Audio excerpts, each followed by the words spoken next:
Welcome to Harmony Vineyards on the North Shore of Long Island in Stony Brook. This 33-acre waterfront estate has been a farm for the last 326 years, and when I bought it in 1998, it was called East Farm. I'd like to take you around and show you some of the other elements of Harmony Vineyards. I think they're quite interesting. First, the entire property is in the National Historic Register, and the main homestead, which was built 326 years ago, was relocated to its current location to be our wine tasting room, which was open to the public in 2012. This is the Harmony Vineyards tasting room. It was originally built in 1690. If I'm doing the math correctly, that makes it 326 years old. It was originally sited in the center of the property, and we moved it a quarter of a mile back in 1999 to be the Harmony Vineyards tasting room.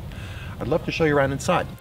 Welcome to the Harmony Vineyards Library Lounge, where on Thursday and Saturday evenings from 8 to 10, we call it the Tasting Notes Jazz Club, featuring Ray Anderson. According to the New York Times, he's the best living jazz trombonist on earth today. We'd love to have you come and join us and be part of the experience of the Tasting Notes Jazz Club.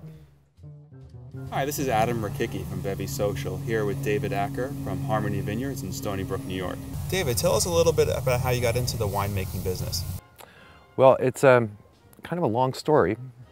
The short story is I was looking for a waterfront property to live.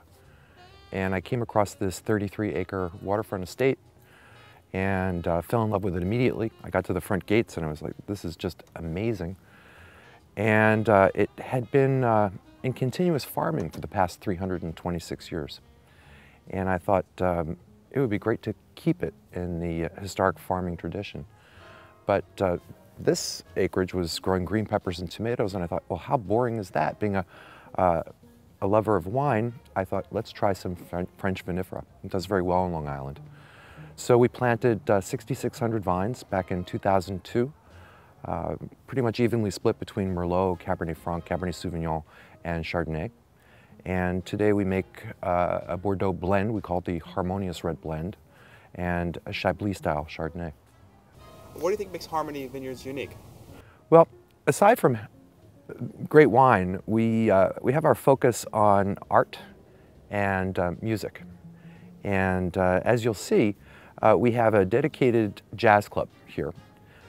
We also have a dedicated art gallery, and we give emerging as well as established artists an opportunity to show their work. We also have a charity on focus. We donate all of our net proceeds to a basket of charities that focus on hunger and education. Can you tell us a little bit about the history of the building? Yeah, well, the original homestead on this historic property, which was built in 1690, was actually moved to road frontage to become our tasting room. And we preserved all of the 1690 core, and it represents an absolutely relaxing and cozy venue to enjoy our wines and our art and music. Could you tell us a little bit about your vintages? What might be your favorite? My favorite is 2010 at the moment in our Harmonious Red Blend. You really see the maturity of the vines at that point. It has wonderful notes of black currant and cherry, and our wine is aged for 3 years in French oak, and so we really have imparted into the juice a rather wonderful overtone of the French oak. I really am fond as well of our 2007 Chardonnay. It's a Dijon clone, and as I mentioned, it's made in the Chablis style, so it never touches oak. It's very fresh, very fruit forward, has a breadcrumb aroma, and we're very proud of the two products. David, thank you very much for spending time with us today. You're welcome. It was my pleasure.